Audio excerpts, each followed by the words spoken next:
parle souvent de causes mondaines, là en l'occurrence quand on a un business, le fait de laisser toujours une partie d'argent mensuel, de pas tout prendre pour soi et de laisser une partie pour justement développer notre propre business, etc. Il y a aussi une chose qui est importante et il me semble que je l'ai évoqué dans le cursus et ça fait longtemps qu'on l'a pas évoqué en live et j'en ai parlé récemment avec un frère, c'est pour ça que je me permets de là d'en reparler. C'est autant pour notre vie mondaine, on cherche à tout optimiser, ça c'est pour la dunya, et il faut aussi penser à son au-delà, à son din, dans le sens où aujourd'hui si une personne elle se dit ok moi maintenant je laisse 200 € par mois dans le compte de l'entreprise pour développer celle-ci, ça lui coûte rien de laisser 50 € en plus et de dire voilà ça ces 50 € là que je laisse par mois, à la fin de l'année ça va me faire, donc si on fait le calcul sur l'année ça fait 600 € et voilà ces 600 € à la fin de l'année, je vais faire un puits par exemple. Ça c'est comme ça aussi que les personnes elles ont de la baraka dans leur business. Aujourd'hui on a des personnes, et je l'ai vu de mes propres yeux et j'ai des frères qui sont venus témoigner également en privé, il y a certains business, ils sont excellents, il y a des frères qui ont lancé des business qui sont excellents, qui fonctionnent très très bien, qui font énormément de chiffres, et subhanallah quand on regarde ou quand on a l'information de comment ça se passe en interne, c'est catastrophique. Et c'est là où on se rend compte qu'il y a une différence entre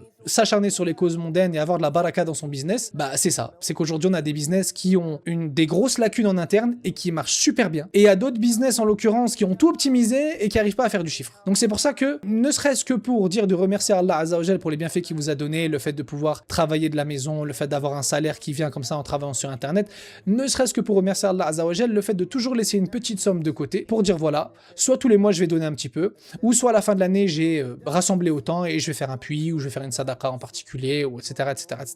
Donc autant on parle d'optimisation d'entreprise, d'optimisation on va dire du chiffre d'affaires, de toute cette organisation-là qu'on a discuté, mais autant il faut aussi parler de l'autre flanc qui est tout aussi important, voire plus important, le fait de ne pas rester que dans le business, que dans le mondain, et de chercher toujours à optimiser, d'en vouloir toujours plus, mais aussi de comprendre que en tant que musulman, il y a un autre aspect qui est important, et c'est celui que j'évoquais précédemment plus tôt. حمدا لبارئ الأنام ثم الصلاة والسلام ما ناح في دوح حمام على الرسول العربي